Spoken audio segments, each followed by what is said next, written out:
ఇది కేవలం సమాచారంగా మాత్రమే భావించండి. వైద్య నిపుణులను సంప్రదించండి.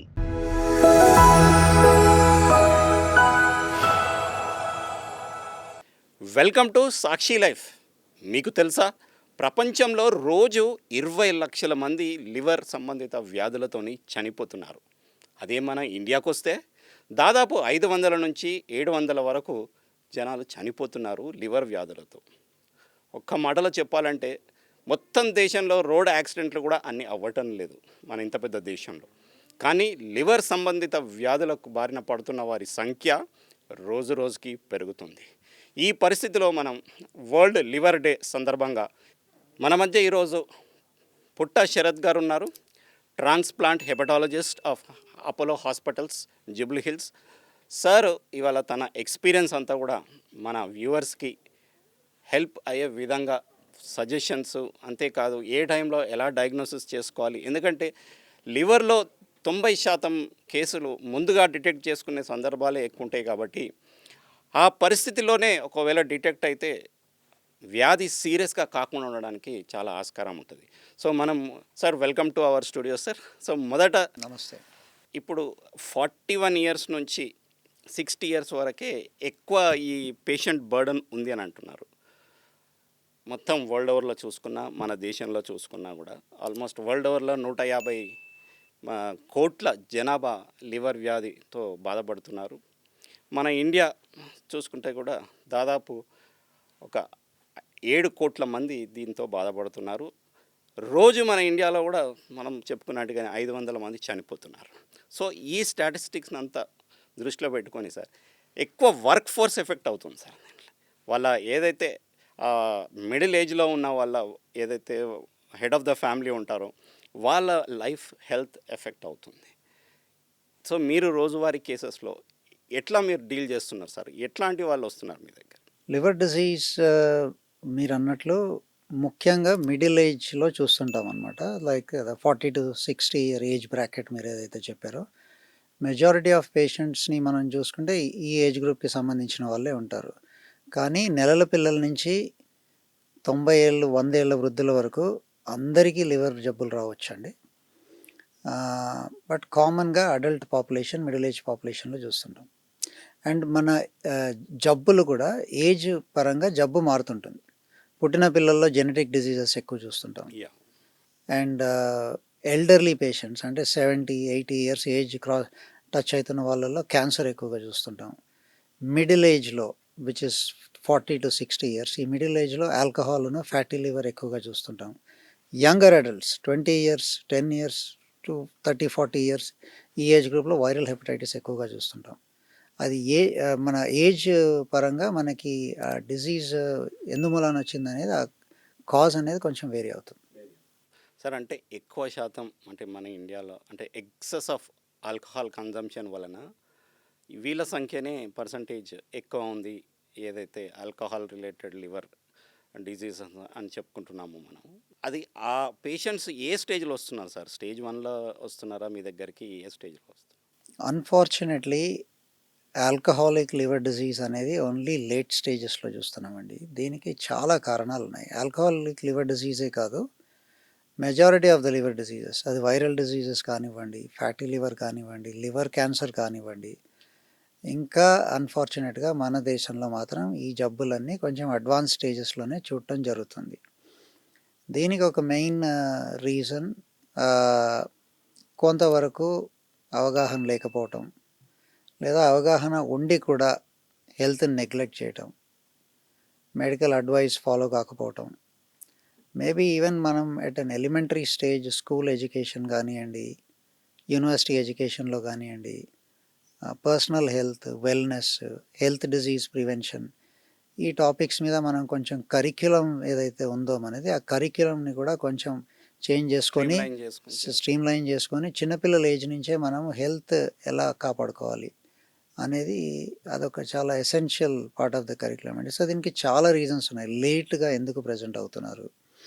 One important thing about alcoholic liver disease, ఒకటి ఆల్కహాల్ ఎంత మోతాదులో తాగాలి, అసలు తాగొచ్చా తాగకూడదా. చాలాసార్లు అఫ్కోర్స్ ఆల్కహాల్ అసలు తాగకపోవడం ఈజ్ అన్నిటికంటే మంచిది. కానీ అన్ఫార్చునేట్లీ మన దేశంలో స్టాటిస్టిక్స్ ఏంటి, అందరూ ఆల్మోస్ట్ ఇప్పుడు ఆల్కహాల్ కన్జంప్షన్ మనం కనుక ఒక 40-50 ఇయర్స్ క్రితం, 40-50 సంవత్సరాల క్రితం జరిగే ఉన్న పరిస్థితులకు ఇప్పుడు కంపేర్ చేసుకుంటే ఆల్కహాల్ కన్జంప్షన్ అనేది ఆల్మోస్ట్ 10 times 20 times ఇంక్రీజ్ అయింది. సో ఇప్పుడు అది అన్ఫార్చునేట్లీ దర్ ఇస్ ఒక ట్రెండ్ కూడా ఉంది. Teenagers are university going students increasing consumption, ఈ ఆల్కహాల్ తీసుకొని పిల్లల్ని అది ఒకలాగా అన్కూల్గా చూడటం, ఆల్కహాల్ తీసుకోవడం, గెటింగ్ డ్రంక్ ఈజ్ కూల్, ఒక ట్రెండ్, ఒక కల్చర్ కూడా ఏర్పడుతుందండి. సో ఇదొకటి. తర్వాత ఆల్కహాల్ ఇంకా తీసుకోకుండా ఉండలేము, ఎంతో కొంత తీసుకుంటాను. నేను చూస్తుంటాను పేషెంట్స్ చాలామందికి ఆల్కహాల్ మీరు ఇంకా స్టాప్ చేసేయాలి, ఇంకా తీసుకోవడానికి ఛాన్స్ లేదని చెప్పినా సరే చాలామంది they continue to take alcohol. So దీంట్లో ఒక మోతాదు ఉంటుంది, ఒక లెక్క ఉంటుందన్నమాట, యూనిట్స్ అంటాం. ఓకే. సో అన్ఫార్చునేట్లీ నా లివర్ క్లినిక్స్లో ఆల్మోస్ట్ 90-95% పేషెంట్స్కి యూనిట్ అంటే ఏంటో తెలియదు. ఇది వెస్టర్న్ కంట్రీస్లో ఆల్కహాల్కి ఒక లెక్క, దీన్ని యూనిట్స్ కింద లెక్క పెడతారు. అంటే 1 unit ఆఫ్ ఆల్కహాల్ అంటే 10 grams కింద లెక్క వస్తుంది అనమాట. 10 grams అంటే మనం కనుక ఒక పెగ్ ఆఫ్ విస్కీ లెక్క పెట్టామనుకోండి, 30 ml ఆఫ్ విస్కీ, దాంట్లో 1 unit ఆల్కహాల్ ఉంటుంది, దాంట్లో 10 grams ఆల్కహాల్ ఉంటుంది. ఒక 250 ml or 330 ml can of beer తీసుకున్నాం అనుకోండి, దాంట్లో 1 unit ఆల్కహాల్ ఉంటుంది. ఒక గ్లాస్ వైన్లో 1 unit ఆల్కహాల్ ఉంటుంది.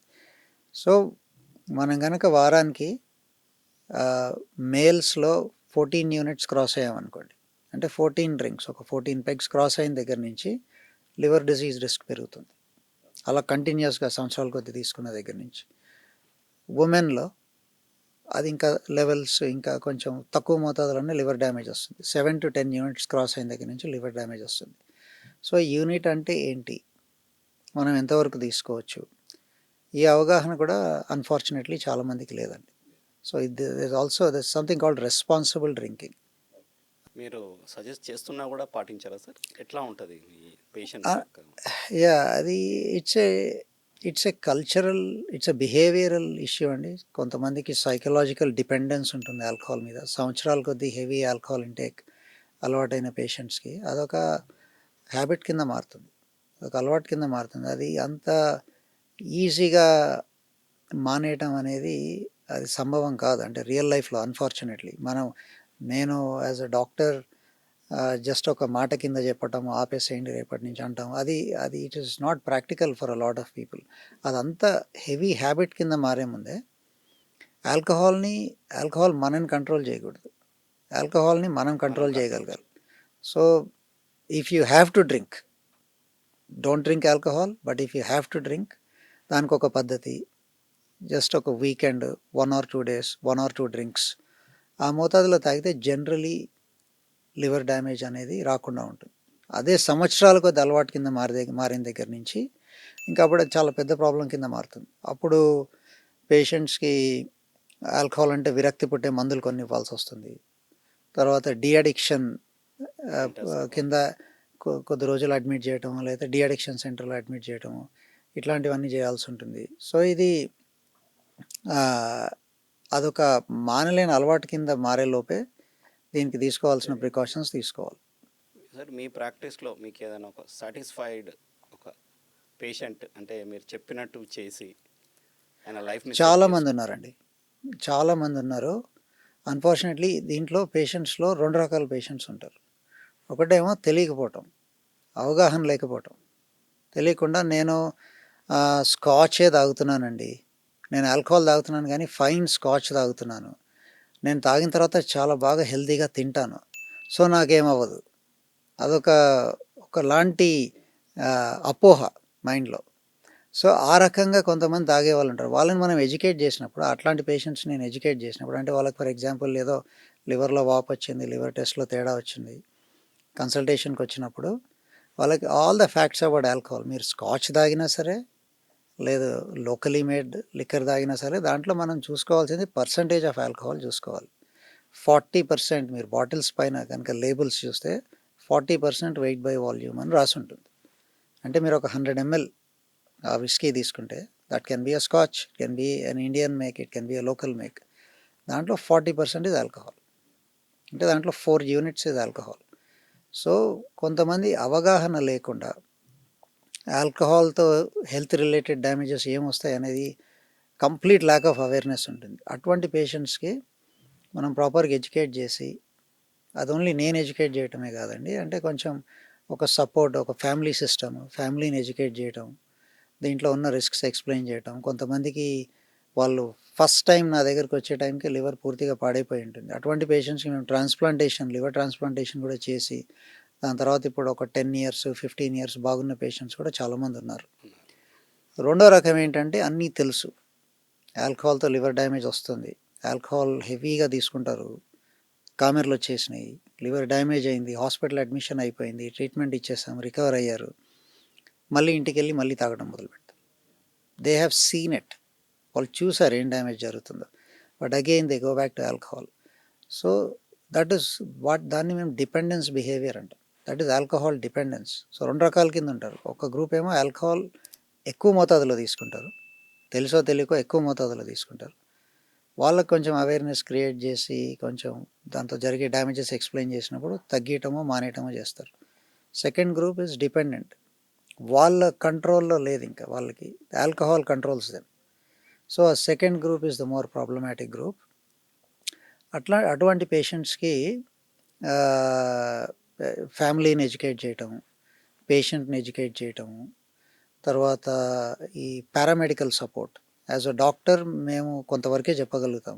ఒక సోషల్ వర్కర్ని ఎంగేజ్ చేయటం, ఒక ఆల్కహాల్ వర్కర్ని ఎంగేజ్ చేయటం, వేరే ఆల్కహాల్ తాగి వాళ్ళ లైఫ్స్ డ్యామేజ్ చేసుకున్న పేషెంట్స్ని కల్పించడం. ఎట్లయితే మీరు ఇందాక అడిగారో, ఎనీ మిరకిల్ జరిగిన పేషెంట్స్ ఉంటారు, అంటే పూర్తిగా ఆల్కహాల్ డిపెండెంట్ అయ్యి ఉండి ఉద్యోగం చేయక, ఫ్యామిలీని చూసుకోక, లివర్ పాడు చేసుకొని, అక్కడి నుంచి from down in the dumps అంటారు ఇంగ్లీష్లో, అక్కడి నుంచి పైకి వచ్చేసి ఆల్కహాల్ మానేసి వాళ్ళ జీవితాలు సరిదిద్దుకున్న వాళ్ళు ఉంటారు పేషెంట్స్. అంటే వాళ్ళ పర్సంటేజ్ తక్కువ ఉంటుంది. తక్కువ ఉంటుంది, బట్ అటువంటి పేషెంట్స్ని వీళ్ళకి ఇంట్రడ్యూస్ చేయటం, ఒక rehabilitation programme. There is also a organisation called alcohol anonymous. ఇది వెస్ట్రన్ కంట్రీస్లో చాలా డెకేడ్స్ నుంచి ఉందండి. నేను 2000స్లో అంతా ఇంగ్లాండ్లో పనిచేసేటప్పుడు చాలా రెగ్యులర్గా పేషెంట్స్ని ఆల్కహాల్ అనానిమస్ అనే గ్రూప్కి ఇంట్రడ్యూస్ చేసేవాళ్ళము. ఇప్పుడు మనకి ఇండియాలో కూడా చిన్న చిన్న గ్రూప్స్ ఉన్నాయి, హైదరాబాద్లో కూడా.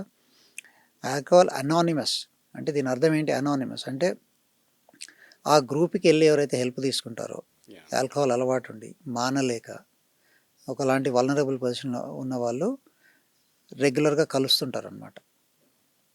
సో మీరు నేనే ఉన్నాం, ఫర్ ఎగ్జాంపుల్ ఇద్దరం, both of us have the problem. అట్లా ఇంకో 10 మంది ఉన్నారు.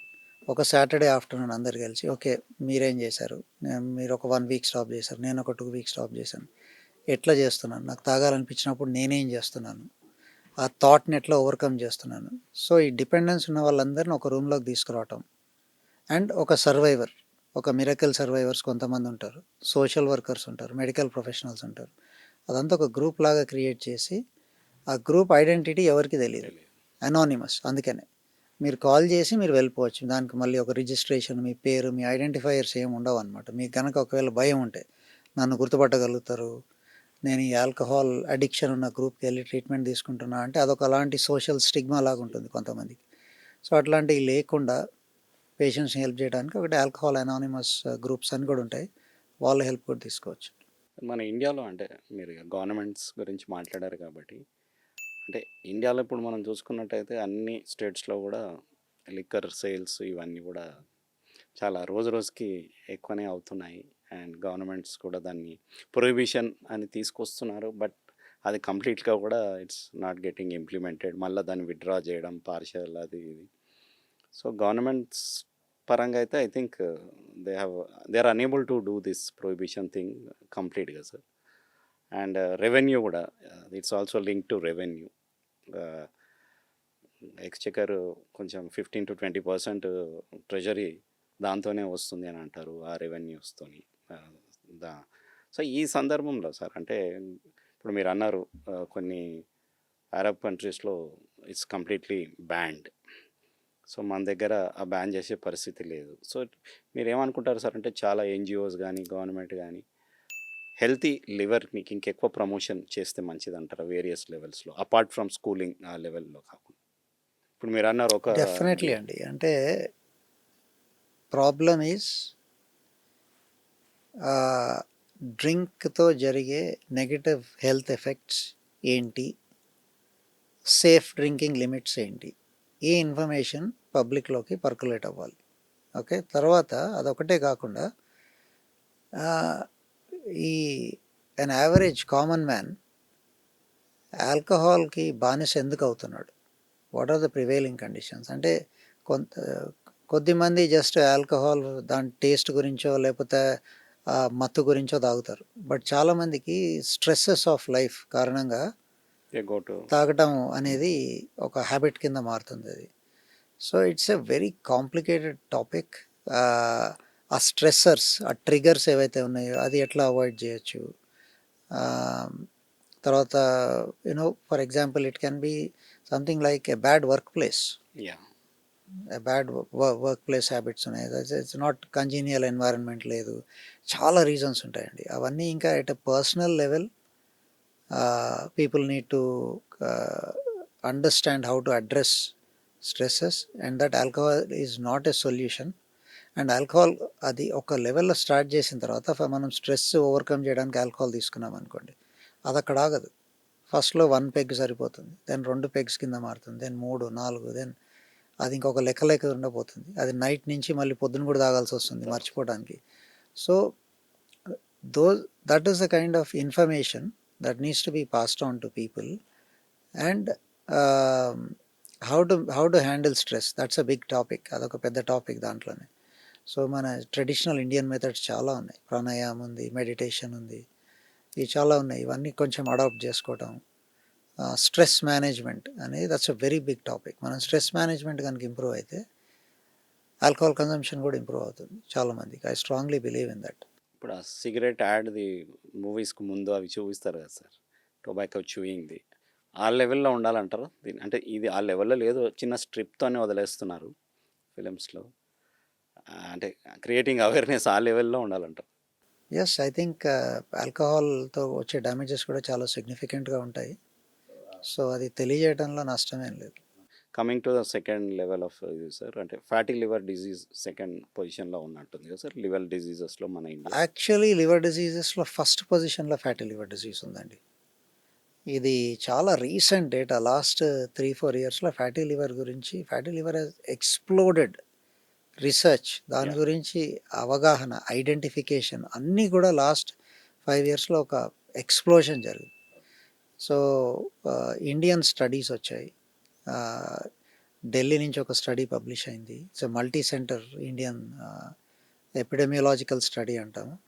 ఆల్మోస్ట్ 30% ఆఫ్ అడల్ట్స్, అంటే 3లో ఒకళ్ళకి ఫ్యాటీ లివర్ ఉంటుంది ఇండియాలో. Yeah. Okay. So that is the estimate from this study. So అది మనం ఓవర్ ఎస్టిమేట్ అనుకున్నా సరే, దాన్ని మనం ఒక 20% కింద లెక్క తీసుకున్నా సరే, సో దట్ ఈస్ అంటే ప్రతి 5గురిలో ఒకళ్ళకి ఫ్యాటీ లివర్ ఉంటుంది. సో ఫ్యాటీ లివర్ అనేది ఇప్పుడు మనం it's the commonest liver condition అని మాట్లాడుకోవచ్చు. సో దాంతో సరిసమానంగా ఉందా సార్? దాన్ని మించిపోయింది? ఆల్కహాల్ని మించిపోయిందండి. అచ్చా! ఆల్కహాల్‌ని మించిపోయింది. ఆల్కహాల్ని మించిపోయింది fatty liver. Okay.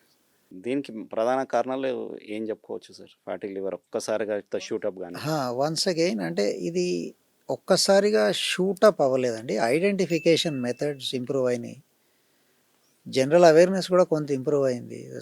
So much social media in the last 7-8 years అవును. చాలామంది సోషల్ మీడియాకి అలవాటు పడ్డారు. సో దాంట్లో కొంత మంచి కూడా జరుగుతుంది. ఈ జబ్బుల గురించి అవగాహన పెరుగుతుంది. And so I think it is to do with awareness ఒక రీజన్. బట్ లాస్ట్ 40-50 ఇయర్స్లో మన ఇండియన్ లైఫ్ స్టైల్ చాలా చేంజ్ అయింది. మనకి ఒక 50 ఇయర్స్ బ్యాక్ ఇంత సర్ప్లస్ ఫుడ్ ఉండేది కాదు. మనం చాలామంది తెలంగాణ రీజన్లో పెరిగిన వాళ్ళకి food use to be not in surplus. At least waste చేసే లెవెల్లో ఫుడ్ ఉండేది కాదు. అందరూ లీన్గా ఉండేవాళ్ళు. అండ్ లైఫ్ స్టైల్ కూడా యాక్టివ్గా ఉండేది, ఇంత సెడెంటరీగా ఉండేవాళ్ళు కాదు. So over a period of time మెల్లిగా 40-50 ఇయర్స్లో జీవన విధానంలో చాలా మార్పులు జరిగినాయి. సో మనకి ఎకానమీ ఇంప్రూవ్ అయింది, there is more money, more cars, less walking and less activity, more food. So ఇవన్నీ రీజన్స్ ఫ్యాటీ లివర్ ఇంక్రీజ్ కావడానికి. మోర్ స్ట్రెస్ కూడా అండి, stress is also playing a big role. అంటే ఎక్కువ ఒబిసిటీ వల్లనైనా సరే ఒబిసిటీ, డయాబెటీస్ కూడా ఇంక్రీజ్ అవుతుంది. ఈ ఫుడ్ అనేది చాలా food surplus food, unhealthy dietary habits కారణంగా డయాబెటీస్ అనేది ఇంక్రీజ్ అవుతుంది. And diabetes and fatty liver are the closely linked అండి, linked. The very closely linked. ఆ రెండింటికి కారణం ఒకటే, మనకి ఇన్సులిన్ హార్మోన్ ఉంటుంది మన శరీరంలో. సో ఇన్సులిన్ రోల్ ఏంటి అంటే, మనం తిన్న తర్వాత within half an hour to 1 hour ఆ ఫుడ్లో ఉన్న గ్లూకోజ్ అంతా డైజెస్ట్ అయ్యి అబ్జర్వ్ అవుతుంది బ్లడ్ స్ట్రీమ్లోకి. అదొక గ్లూకోజ్ పీక్ వస్తుంది. అప్పుడు బ్లడ్లో సడన్గా 60-70 మిల్లీగ్రామ్స్ ఉన్న గ్లూకోజ్ 200-300కి వెళ్తుంది. అట్లా వెళ్ళినప్పుడు ఇన్సులిన్ ఏం చేస్తుందంటే, ఆ బ్లడ్లో ఉన్న గ్లూకోజ్ని లివర్లోకి, టిష్యూస్లోకి డ్రైవ్ చేస్తుంది అనమాట. It has to push it out, it has to push the glucose in to the tissues. అయితే ఆ గ్లూకోజ్ టిష్యూస్లోకి ఎంటర్ కావడానికి ఆ టిష్యూస్లో చిన్న చిన్న చిన్న చిన్న గేట్స్ ఉంటాయి, రిసెప్టర్స్ అంటాం వాటిని. ఆ గేట్ తెరుచుకుంటే గ్లూకోజ్ టిష్యూలోకి వెళ్ళడం కుదురుతుంది. That receptor is the insulin receptor. So ఆ రిసెప్టర్స్కి ఇన్సులిన్ కమాండ్ ఇస్తుంది అనమాట, please open now, glucose levels are high. ఆ రిసెప్టర్స్ ఇన్సులిన్ చెప్పిన మాట వింటాం ఆపేస్తాయి ఒక స్టేజ్లో. They are resistant. అంటే ఇప్పుడు యాజ్ అ పేరెంట్ మనం చైల్డ్కి చెప్తున్నాం, ఏనో చదువుకో ఆర్ డూ సంథింగ్, తినమని చెప్తున్నాం, వినట్లేదు. It's like that. So insulin receptors ఇన్సులిన్కి రెస్పాండ్ అవ్వటం కొంచెం రెసిస్టెంట్గా తయారవుతాయి అన్నమాట. దాంతో అట్లా తిన్న తర్వాత గ్లూకోజ్ లెవెల్స్ బ్లడ్లో చాలాసేపు హై లెవెల్స్లో ఉంటాయి. సో అప్పుడు వేరే టిష్యూస్ అన్నీ కూడా, నర్వ్స్, తర్వాత ఐలో రెటినా అని ఉంటుంది, రక్తనాళాలు, ఇవన్నీ కూడా హై గ్లూకోజ్కి ఎక్కువసేపు ఎక్స్పోజ్ అయితే డ్యామేజ్ అవ్వడం మొదలవుతుంది. Liver also for example. So దాన్ని ఇన్సులిన్ రెసిస్టెన్స్ అంటాం. సో మనకు ఫ్యాటీ లివర్ రావడానికి ఇన్సులిన్ రెసిస్టెన్స్ రీజన్, డయాబెటీస్ రావడానికి ఇన్సులిన్ రెసిస్టెన్స్, తర్వాత ఒబిసిటీకి ఇన్సులిన్ రెసిస్టెన్స్. సో అన్నిటికీ root cause is insulin resistance. సరే ఈ మిగతా రెండు ఎట్లా sir, hepatitis B and C, how we should see them like? Viral hepatitis good news ఏంటంటే, ఒకప్పుడు చాలా డెడ్లీ డిజీజెస్ ఉండేవి. మనం ఒక 1990స్లో వైరల్ హెపటైటిస్ అంటే భయపడాల్సి వచ్చేది, చాలామంది చనిపోయేవారు. క్యాన్సర్స్ వస్తాయి వైరల్ హెపటైటిస్ కారణంగా, viral hepatitis B and C. కాకపోతే గత 25 ఇయర్స్లో 2 ఎక్స్ట్రాడినరీ థింగ్స్ జరిగాయి. ఒకటి hepatitis B virus vaccine. So government of India, మనం ఎట్లయితే పోలియో వ్యాక్సిన్ ఇస్తామో పుట్టంగానే, స్మాల్ పాక్స్, పోలియో, ఇవన్నీ ఉన్నాయి కదండి, అట్లా హెపటైటిస్ బికి ఒక వ్యాక్సిన్ కనిపెట్టడం జరిగింది. అది కనిపెట్టి కూడా ఒక 40 ఇయర్స్ దాటిపోయిందని. అది మన ఇండియన్ యూనివర్సల్ ఇమ్యునైజేషన్ ప్రోగ్రాంలో 2000లో ఇన్కార్పొరేట్ అయింది. 2000 తర్వాత పుట్టిన పిల్లలందరికీ hepatitis B vaccination has become compulsory. So ఒకసారి వ్యాక్సిన్ తీసుకున్న తర్వాత ఇంకా హెపటైటిస్ బికి ఎక్స్పోజ్ అయినా సరే, అంటే ఒక హెపటైటిస్ బి పేషెంట్ ఉన్నారు, వాళ్ళ బ్లడ్ ఎక్కించాం వీళ్ళకి, ఎక్స్పోజ్ అయినా సరే డిజీజ్ రాదు. So hopefully like we eradicated smallpox and polio, ఇంకొక 30-40 ఇయర్స్లో హెపటైటిస్ బి గురించి మనం ఇంకా స్మాల్ పాక్స్ లాగా, పోలియో లాగా మాట్లాడుకోవడం కుదిరే ఛాన్స్ ఉంది. ఓకే. రెండోది హెపటైటిస్ సి. రఫ్లీ 10 years ago హెపటైటిస్ సికి ఒక కొత్త డ్రగ్ డిస్కవరీ జరిగింది. సోఫాస్పవిర్ డ్రగ్ పేరు. యాస్పిరిన్ మీకు చాలామందికి తెలిసే ఉంటుంది, యాస్పిరిన్ అనే డ్రగ్. యాస్పిరిన్ అనేది గుండె జబ్బు ఉన్న వాళ్ళకి, స్ట్రోక్ ఉన్న వాళ్ళకి ఇస్తారనమాట. It's a life saving drug. ఈ మెడికల్ ట్రీట్మెంట్స్లో it is considered one of the greatest inventions. Aspirin has saved millions of lifes. Okay. So ఈ మందు కూడా అలాంగ్ దోస్ లైన్స్, అంటే అంతకుముందు సోఫాస్పెవియర్ ఈ డ్రగ్ కనిపెట్టే ముందు హెపటైటిస్ సి వచ్చిన వాళ్ళల్లో ఆల్మోస్ట్ 80% చనిపోయేవాళ్ళు. ప్లస్ మనం అంతకుముందు ఉన్న ట్రీట్మెంట్స్ ఇంజెక్షన్స్ అవి ఉండేవి, ఆ ట్రీట్మెంట్స్ ఇస్తే కూడా మనకి రెస్పాన్స్ రేట్ అరౌండ్ 30% ఉండేది. ఈ కొత్త డ్రగ్ వచ్చిన తర్వాత response rates are now hitting 99%. So like hepatitis B, మా హెపటాలజీ సర్కిల్స్లో there is a hope that we will see a day when hepatitis C is also eradicated. Complete. మనం కనుక ఒక రిమార్కబ్లీ ఒక 25-30 years బ్యాక్ క్రితం విషయం మాట్లాడుకుంటే, అప్పుడు ఇండియాలో అరౌండ్ ఈ 2 వైరసెస్ కారణంగా almost 10 to 15 crore population, close to 20 crore population infected అన్న పరిస్థితి ఉండేది. అక్కడి నుంచి చాలా సిగ్నిఫికెంట్ డెవలప్మెంట్స్ అనే చెప్పుకోవాలి. సార్ ఇప్పుడు యాజ్ సచ్ అంటే లివర్ డిజీజ్ని మనం డిటెక్ట్ చేయడానికి అంటే ఇప్పుడు ఈ మధ్యన ఏఐ అసిస్టెడ్ ఇవన్నీ కూడా డిటెక్షన్ డయాగ్నోసిస్ అన్నీ వచ్చేసినాయి. ఇది మన అర్లీ డిటెక్షన్కి హెల్ప్ అవుతుందంటారా సార్? వెరీ ఇంపార్టెంట్ క్వశ్చన్ అండి, most pertinent question of 2026. There is no escaping from AI. Okay, artificial intelligence, it is going to touch every sphere of life. So same with hepatology, there is no exception. అయితే అది ఇంకొన్ని సంవత్సరాలు పడుతుంది AI ఫుల్గా మెచ్యూర్గా మనం health care సిస్టమ్స్లో integrate చేసుకోవడానికి. ప్రస్తుతం దీని యూజెస్ లిమిటెడ్గా ఉన్నాయి, కానీ ఇంపార్టెంట్ యూజెస్ ఉన్నాయి. ఫర్ ఎగ్జాంపుల్ డయాగ్నోస్టిక్స్, మనకి లివర్ జబ్బు ఉంది, అది మనం ఎలా డయాగ్నోస్ చేస్తాం? అది అయితే రక్త పరీక్షలు చేస్తాం, లేకపోతే స్కాన్స్ చేస్తాం. సో రక్త పరీక్షలు, ఫర్ ఎగ్జాంపుల్ ఒక పేషెంట్ ఎక్స్ ఉన్నారు, సో రక్త పరీక్షలు చేసాం, కొలెస్ట్రాల్ ఎంత ఉంది, లివర్ ఫంక్షన్ టెస్ట్ ఇట్లా ఉన్నాయి, ఏజ్ 60 years, డయాబెటీస్. సో మనకి ఒక మెట్రిక్ వచ్చింది, ఒక 10 పారామీటర్స్ వచ్చాయి. సో ఆ 10 పారామీటర్స్ కాంబినేషన్ ఈచ్ పేషెంట్కి డిఫరెంట్ ఉంటుంది. ఒకరు ఇట్స్ వెరీ డిఫరెంట్, ఆ ప్రాబబిలిటీస్ వచ్చేస్తాయి అక్కడ. సో ఆ మెట్రిక్స్ అన్నిటిని ఒక దగ్గర పూల్ చేసి ఇట్లా ఉన్నప్పుడు లివర్ జబ్బు ఉండే ప్రాబబిలిటీ ఎంత? ఒక పేషెంట్కి 0% అయి ఉండొచ్చు, అంటే లేదు లివర్ జబ్బు. అది మేము ఇంతవరకు ఏం చేస్తున్నామంటే యాజ్ క్లినిషియన్స్ నేను చూసి పేషెంట్ది అన్నీ చెక్ చేసుకొని, ఓకే డయాబెటీస్ లేదు, కొలెస్ట్రాల్ ఉంది, స్మోకింగ్ లేదు, ఆల్కహాల్ ఉంది, ఫ్యామిలీ హిస్టరీ లేదు, ఇంకోటి ఉంది, ఇవన్నీ ఒక లెక్క కింద వేసుకొని మా ఎక్స్పీరియన్స్ బేసిస్ మీద ఉంది లేదు అని ఒక అంచనాకు వచ్చేవాళ్ళం. ఏఐ ఏం చేస్తుందంటే ఇదే మెట్రిక్స్ తీసుకొని దీన్ని already published hundreds of thousands of articles published ఉన్నాయి. సో లార్జ్ డేటా సెట్స్కి కంపేర్ చేసి, ఓకే ఈ పేషెంట్కి 20% రిస్క్ ఉంది, ఈ పేషెంట్కి 25% రిస్క్ ఉందని ఇంకా కొంచెం యాక్యురేట్గా ప్రిడిక్ట్ చేసే ఛాన్స్ ఉంటుంది. సెకండ్, డయాగ్నోస్టిక్స్, అల్ట్రాసౌండ్ చేసాం, మనం ఫ్యాటీ లివర్ అని మాట్లాడుకున్నాం. ఫ్యాటీ లివర్ డయాగ్నోసిస్ అనేది ఫ్యాటీ లివర్ అని అంటాం, అంటే ఏంటి అంటే మనం అల్ట్రాసౌండ్ స్కాన్ చేసినప్పుడు ఆ లివరు కొంచెం డార్క్ గ్రే కలర్ ఉండాల్సింది. Ultrasound is all grey, it's all grey, 50 shades of grey or 100 shades of grey. So అల్ట్రాసౌండ్లో లివర్ నార్మల్గా డార్క్ గ్రే ఉంటుంది, ఫ్యాటీగా అయినప్పుడు లైట్ గ్రే అవుతుంది, మోర్ టువర్డ్స్ వైట్ వస్తుంది అనమాట. ఫ్యాటీ లివర్ మీకు సింపుల్గా చెప్పాలంటే అది మీకు అల్ట్రాసౌండ్ స్కాన్ చేసినప్పుడు లివర్ కొంచెం లైట్ కలర్లో కనిపిస్తుంది, అది దాని అర్థం.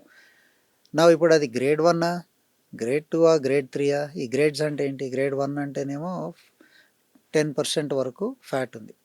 మనం కనుక నార్మల్ లివర్ తీసుకుంటే దాంట్లో ఒక 1 kilogram వెయిట్ ఉంటుంది, 5% కంటే తక్కువ ఫ్యాట్ ఉంటుంది, అంటే 50 grams లోపు ఫ్యాట్ ఉంటుంది. గ్రేడ్ 1 అంటే 10% వరకు 100 grams, గ్రేడ్ 2 30%, గ్రేడ్ 3 50%, అట్లా. సో గ్రేడింగ్ అనేది ఇంతవరకు హ్యూమన్ ఐతో జరుగుతుంది. ఇప్పుడు ఏంటంటే ఏఐ గ్రేడ్ చేస్తుంది, మోర్ యాక్యురేట్. నేను గ్రేడ్ 2 అనుకున్నది AI can say no that is grade 1, AI can correct me. So accurate detection, so కొంచెం యాక్యురసీ ఇంప్రూవ్ అవుతుంది ఫ్యాటీ లివర్. సో ఆ systems are now available, they are there for use. ఇంకొంచెం accuracy పెరుగుతుంది. తర్వాత ఇంకొక important area which we're working on is liver జబ్బు ఉన్న వాళ్ళకి, fatty liver disease, alcoholic liver disease, viral hepatitis, కొంతమందికి లివర్లో క్యాన్సర్స్ వచ్చే ఛాన్స్ ఉంటుంది. సో మనం లివర్ని స్కాన్ చేస్తున్నప్పుడు చిన్న మచ్చల్లాగా కనిపిస్తాయి అన్నమాట. Yeah. దాంట్లో కొన్ని ఏమో అసలు సిగ్నిఫికెన్స్ లేని మచ్చలు ఉంటాయి, అంటే పుట్టు మచ్చలు లాంటివి అవి ఉంటాయి అంతే, వాటితో మనకు నష్టమేం జరగదు, బినైన్ డిజీజ్ అంటాం. కొన్ని క్యాన్సర్స్ ఉంటాయి మచ్చలు, ఒక్కోసారి రెండు ఒకటేలాగా కనిపిస్తాయి అన్నమాట. సో మనం అది ఏఐ సాఫ్ట్వేర్ యూజ్ చేసి ఇది క్యాన్సర్ అయ్యే అవకాశం ఉందా లేదా అంటే ప్రస్తుతం రేడియాలజిస్ట్స్ చెప్తారు అది మనకి. సిటీ స్కాన్ చేసిన తర్వాత లివర్ ప్రోటోకాల్ అని ఉంటుంది, చేసిన తర్వాత మనకు ఒక ప్రాబబిలిటీ వస్తుంది. ఓకే, లైరాడ్స్ అన్న క్లాసిఫికేషన్ యూజ్ చేస్తాం, లైరాడ్స్ 4 అంటారు, అంటే 80% chance this is cancer. LIRADS 5 99% chance this is cancer. So artificial intelligence systems ద్వారా ఇది యాక్యురేట్గా, ఇప్పుడు ఒకసారి లైరాడ్స్ 3కి 4కి కన్ఫ్యూజన్ వస్తుంది, 2కి 1కి కన్ఫ్యూజన్ వస్తుంది. కన్ఫ్యూజింగ్ పిక్చర్ ఉన్నప్పుడల్లా ఏఐ ఇన్కార్పొరేట్ చేసుకుంటే ఇంకొంచెం క్లారిటీ వస్తుంది. సార్ కొంతమంది డ్రగ్స్ ఓవర్ డోస్ వలన కూడా లివర్ కాంప్లికేషన్స్ వస్తాయని అంటారు, అది నిజమేనా సార్? అది నిజం అండి, and it is extremely important and awareness లేని ఏరియా అది. దీంట్లో 2 ప్రాబ్లమ్స్ ఉన్నాయి. ఒకటి, పేషెంట్స్కి అవసరం ఉన్నప్పుడు, ఫర్ ఎగ్జాంపుల్ పేషెంట్స్కి ట్యూబర్క్లోసిస్ ఉంది, దానికి మందులు ఇవ్వాలి. ట్యూబర్క్లోసిస్కి 4 రకాల మందులు ఇస్తాం, ఇన్ 1 go 4 ట్యాబ్లెట్స్ తీసుకోవాలి. దాంట్లో 3 ఆఫ్ ద ట్యాబ్లెట్స్కి అది, దాంతో టీబీ క్యూర్ అవుతుంది చాలామందికి, బట్ లివర్ ఇంజరీ వచ్చే సైడ్ ఎఫెక్ట్ కాంప్లికేషన్ వచ్చే ఛాన్స్ ఉంటుంది. కొంతమందికి వస్తుంది, చాలామందికి రాదు. ఓకే, అది సో మనం ఇట్లాంటి మెడిసిన్స్ ఇచ్చినప్పుడు కొన్ని ప్రికాషన్స్ ఫాలో అవ్వాల్సిన అవసరం ఉంది. డోస్ కరెక్ట్గా ఉండాలి.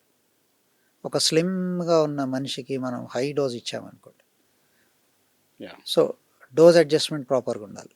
సెకండ్, ఆ మెడిసిన్ స్టార్ట్ చేసినప్పుడు పేషెంట్స్ తీసుకోవాల్సిన ప్రికాషన్స్ ఏంటి, వాళ్ళు ఏమేమి సిమ్టమ్స్ గురించి వాళ్ళకి అవగాహన ఉండాలి, ముందే అవేర్నెస్ ఉండాలి, ఎప్పుడు రిపోర్ట్ చేయాలి డాక్టర్కి. ఫర్ ఎగ్జాంపుల్ మెడిసిన్స్ తీసుకున్న తర్వాత చాలా నీరసం పుట్టి వాంతులు అవి బాగా అవుతున్నాయి అనుకోండి, అప్పుడు you have to come back to the doctor.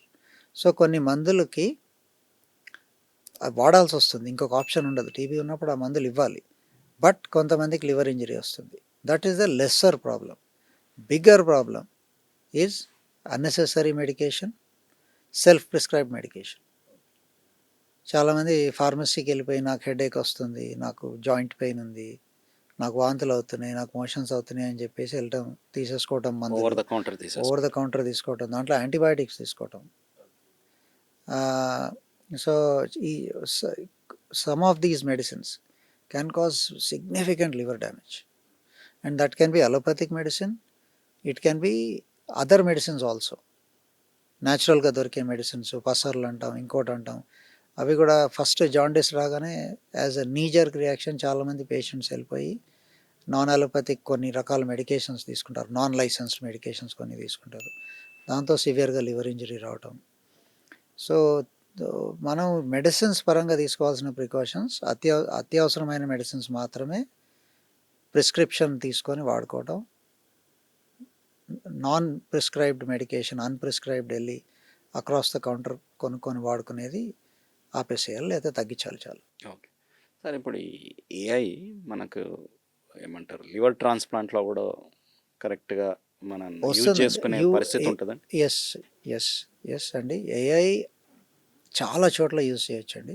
Applications as time passes next ఇయర్స్లో పెరుగుతూ పోతాయి అన్నమాట applications. So AI it will not replace a doctor.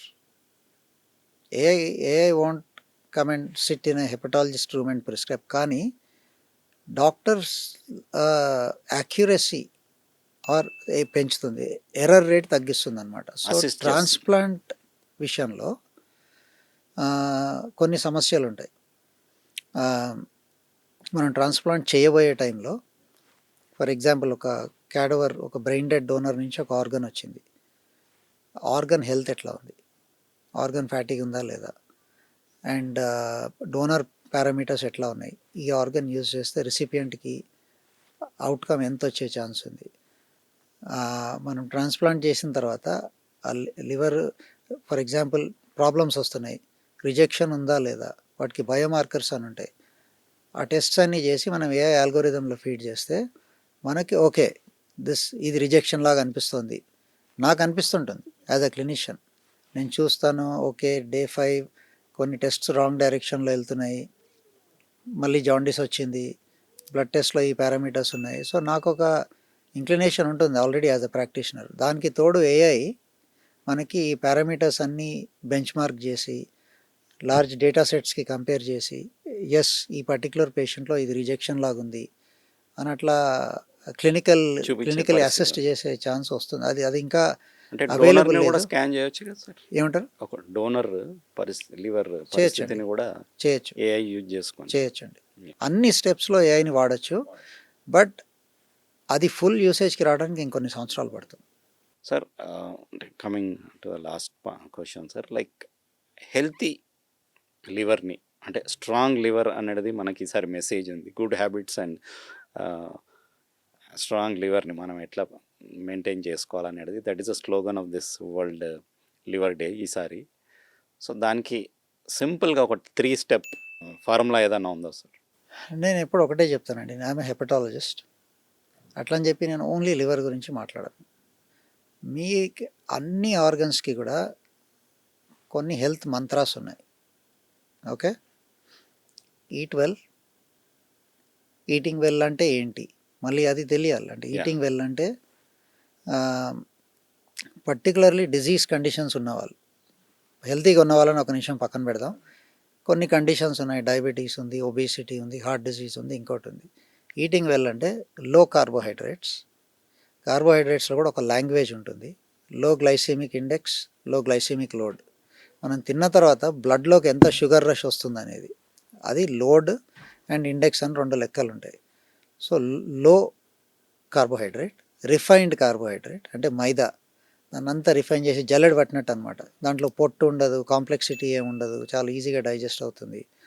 So complex carbohydrate, అన్ని రకాల మిల్లెట్స్ తినండి. This is the millets year. India is such a rich agricultural country. Everything is at your disposal. You can keep changing your millets all the time. Use them as your source of carbohydrate. Low saturated fat, animal fat anta saturated fat andi. Unsaturated fats are they are very very healthy. Ekkada untayi unsaturated fats? Fish for non-vegetarians, nuts like walnuts for vegetarian, almonds lo kuda konta unsaturated fats వచ్చే chance ఉంటుంది. Saturated fats తగ్గించండి and increase your protein intake. అన్ని రకాల legumes, పప్పు దినుసులన్నీ, తర్వాత sprouts, మొలకెత్తిన పెసర్లు, ఇవి. So this is diet. Then exercise, moderate exercise చేయాలి. మోడరేట్ ఎక్సర్సైజ్ అంటే ఏదో స్లో వాకింగ్ కాదండి.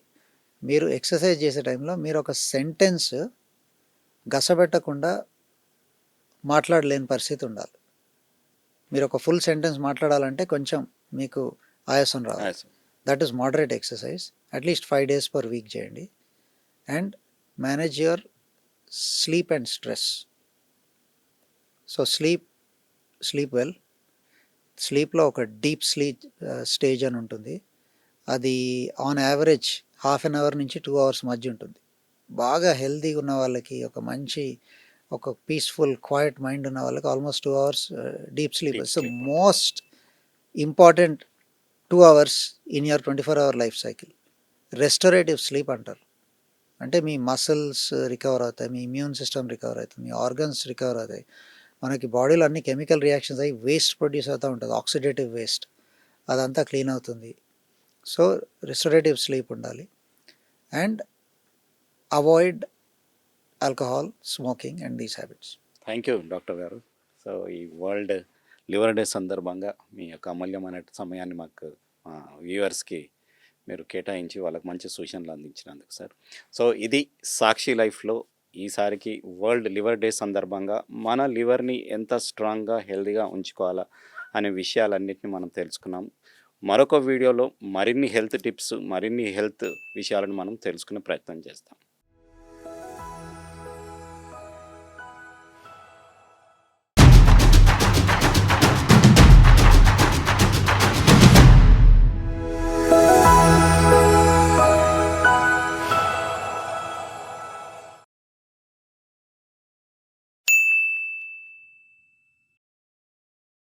సాక్షి టీవీ ప్రసారాలను నిలిపివేయడం చట్టరీత్యా నేరం. సాక్షి టీవీ ప్రసారాల కోసం మీ స్థానిక కేబుల్ ఆపరేటర్ను వెంటనే సంప్రదించండి. DTHలో ఇంటర్నెట్లో కూడా సాక్షి టీవీ ప్రసారాలను వీక్షించవచ్చు.